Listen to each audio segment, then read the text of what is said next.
এই সকল ঘটনার পরে মিশর রাজের পানপাত্র বাহক ও মোদক আপনাদের প্রভু মিশর রাজের বিরুদ্ধে দোষ করিল। তাহাতে ফেরাউন আপনার সেই দুই কর্মচারীর প্রতি, ওই প্রধান পানপাত্র বাহকের ও প্রধান মোদকের প্রতি ক্রুদ্ধ হইলেন এবং তাহাদিগকে বন্দী করিয়া রক্ষক সেনাপতির বাটিতে কারাগারে যোসেফ যে স্থানে বদ্ধ ছিলেন সেই স্থানে রাখিলেন। তাহাতে রক্ষক সেনাপতি তাহাদের কাছে যোসেফকে নিযুক্ত করিলেন, আর তিনি তাহাদের পরিচর্যা করিতে লাগিলেন। এইরূপে তাহারা কিছুদিন কারাগারে রহিল।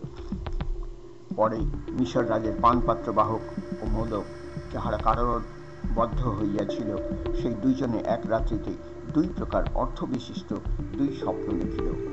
আর যোসেফ প্রত্যুষে তাহাদের নিকটে আসিয়া তাহাদিগকে দেখিলেন, আর দেখো তাহারা বিষণ্ণ। তখন তাহার সঙ্গে ফেরাউনের ওই যে দুই কর্মচারী তাহার প্রভুর বাটিতে কারাবদ্ধ ছিল, তাহাদিগকে তিনি জিজ্ঞাসা করিলেন, অদ্য আপনাদের মুখ বিষণ্ণ কেন? তাহারা উত্তর করিল, আমরা স্বপ্ন দেখিয়াছি, কিন্তু অর্থকারক কেহ নাই। যোসেফ তাহাদিগকে কহিলেন, অর্থ করিবার শক্তি কি ঈশ্বর হইতে হয় না? বিনয় করি স্বপ্ন বৃত্তান্ত আমাকে বলুন। তখন প্রধান পানপাত্র বাহক যোসেফকে আপন স্বপ্ন বৃত্তান্ত জানাইল।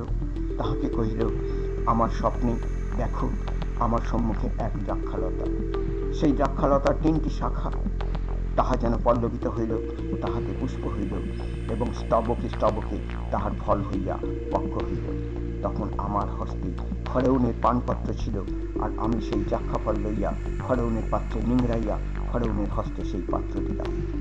যোসেফ তাহাকে কহিলেন, ইহার অর্থ এই, ওই 3 শাখায় 3 দিন বুঝায়।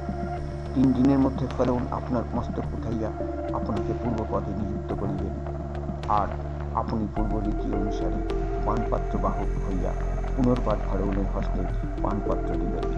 কিন্তু বিনয় করি, যখন আপনার মঙ্গল হইবে, তখন আমাকে স্মরণে রাখিবেন এবং আমার প্রতি দয়া করিয়া ফেরাউনের কাছে আমার কথা বলিয়া আমাকে এই গৃহ হইতে উদ্ধার করিবেন।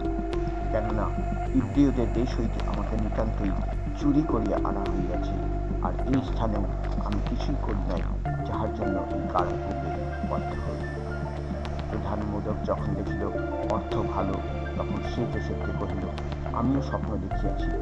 দেখো, আমার মস্তকের উপরে শুক্র পিষ্টকের 3টি ডালি, তাহার উপরের ডালিতে ফেরাউনের জন্য সকল প্রকার পক্ষাইয়াছিল, আর পক্ষীগণ আমার মস্তকের উপরিস্থ ডালি হইতে তাহা লইয়া খাইয়া ফেলিত।